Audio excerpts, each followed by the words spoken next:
This is our premier park in Coventry.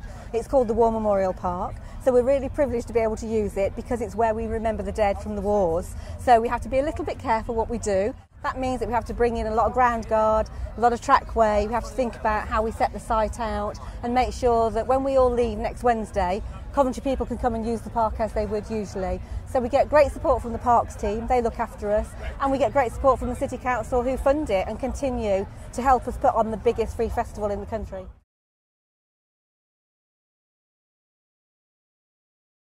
Yeah, it's always been interesting. We never know fully whether the festival will go ahead totally and what the budget will be till February. Last year we had 125,000 visitors come to the event.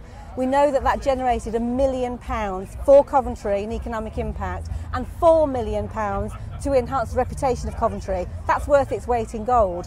This event's in its 16th year now and the budget's hardly changed. They do look after us and try and make sure that we continue to give a really, really good festival. We don't want to do a rubbish festival, we want to be the best at what we do as a local authority. I'm just really smart with the money, I just have to be really good with budgets.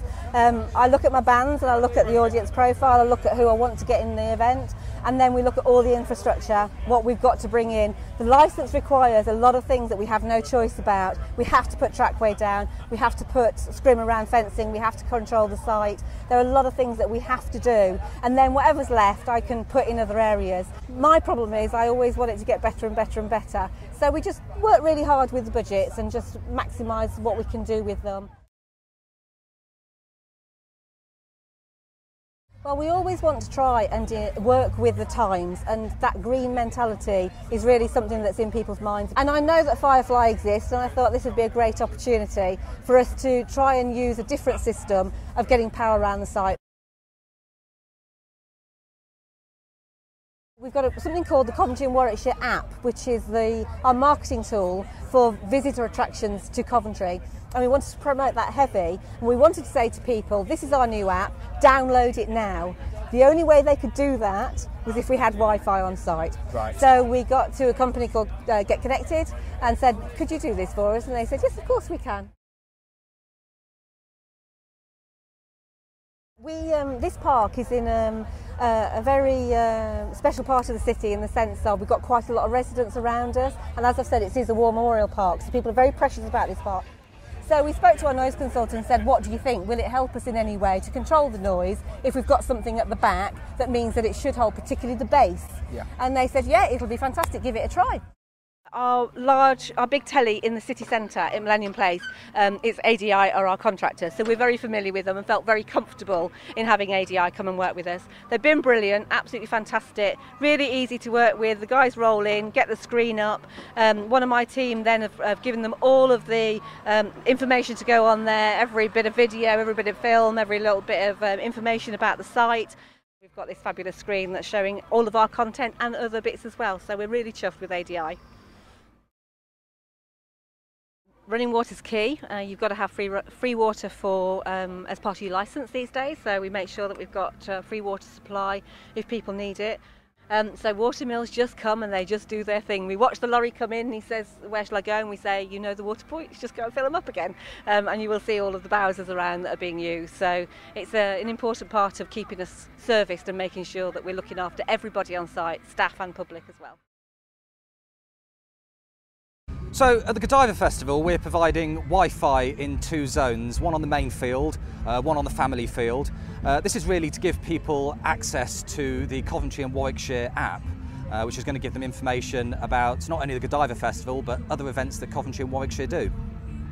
Getting Wi-Fi into a field presents lots and lots of challenges. Obviously there's no fixed communications coming into a field already, so we have to rely upon other communication technologies.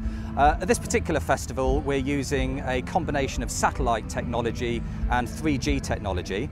I think one of the biggest changes over the past few years is Wi-Fi has changed from being this luxury item to really becoming an essential item. If you're not connected now, you can't keep in touch with your social media, with your Facebook and your Twitter. And today, in modern society, it's all about that communication, that instant feeding back information to your friends, other people that you know about what you're doing and what's going on.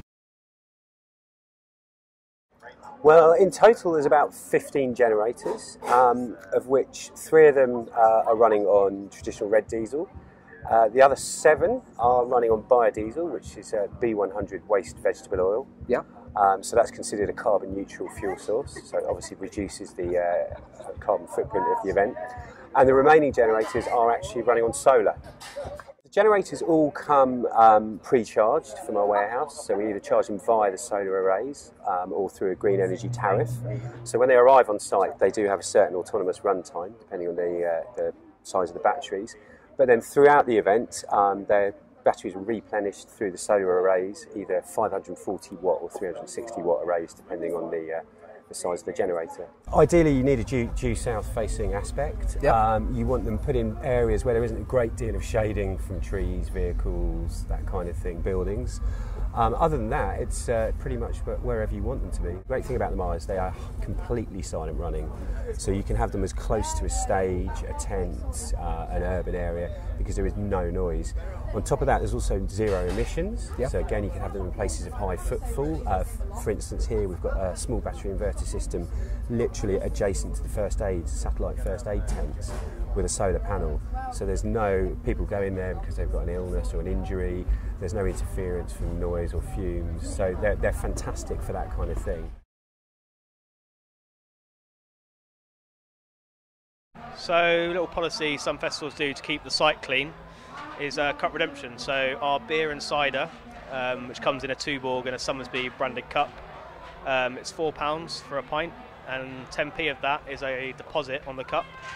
And upon return of the cup at our cup redemption point, they get 10p a cup. So all the little kids around site, you see them collecting all the cups, keeping everything clean, and they get 10p back a cup. So it's a good little incentive to keep everything clean and tidy.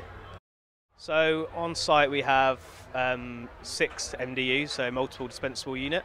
They pour 12 pints in about less than 30 seconds.